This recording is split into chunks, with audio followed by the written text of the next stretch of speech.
कनेरगड किल्ला 506 किल्ल्यांची भटकंती या कनेरगड किल्ल्याच्या स्वरूपामध्ये माझी पूर्ण झालेली आहे आणि खूप छान असा हा ट्रेक आहे कनेरगडचा. पायथ्याचे असलेलं कनेरवाडी गाव आणि त्या गावामधनं आरामात 1 तासामध्ये आपण या किल्ल्यावरती पोहोचू शकतो. एवढा सोपा ट्रेक हा कनेरगडचा आहे. मोठा इतिहास असलेला हा कनेरगड किल्ला रामजी पांगेरा यांच्या पराक्रमाची यशोगाथा सांगणारा किल्ला आहे. नाशिक जिल्ह्यातील कनेरगड या किल्ल्यावरती मी आहे आणि किल्ल्यावरचं जे नेडं आहे त्या नेड्यामध्ये मी आता आहे.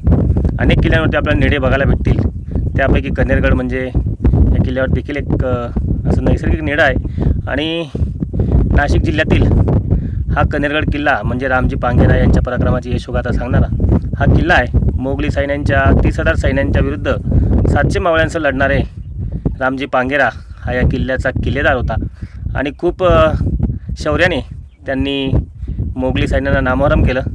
त्यामध्ये त्यांना वीरगती प्राप्त झाली, परंतु स्वराज्यासाठी खूप मोठं योगदान त्यांचं या किल्ल्याच्या निमित्तानं, या लढाईच्या निमित्तानं आहे. मध्यम श्रेणीचा 3,580 फूट समुद्रसपाटीपासून या किल्ल्याची उंची आहे. गिरदुर्ग प्रकारातील हा कनेरगड किल्ला आहे. या कनेरगड किल्ल्यावरनं आपल्याला धोडप, त्यानंतर रवळ्याजवळ्या, मार्कंड्या, सप्तशृंगीगड, राजदेर, कोळदेर असे अनेक किल्ले आपल्याला बघायला भेटतात. या किल्ल्यावरती आपण एका बुरुजाच्या बाजूने प्रवेश करतो. किल्ल्यावरती येत असताना निसरडी वाट आहे. किल्ल्यावरती अनेक पाण्याच्या टाक्या आहेत.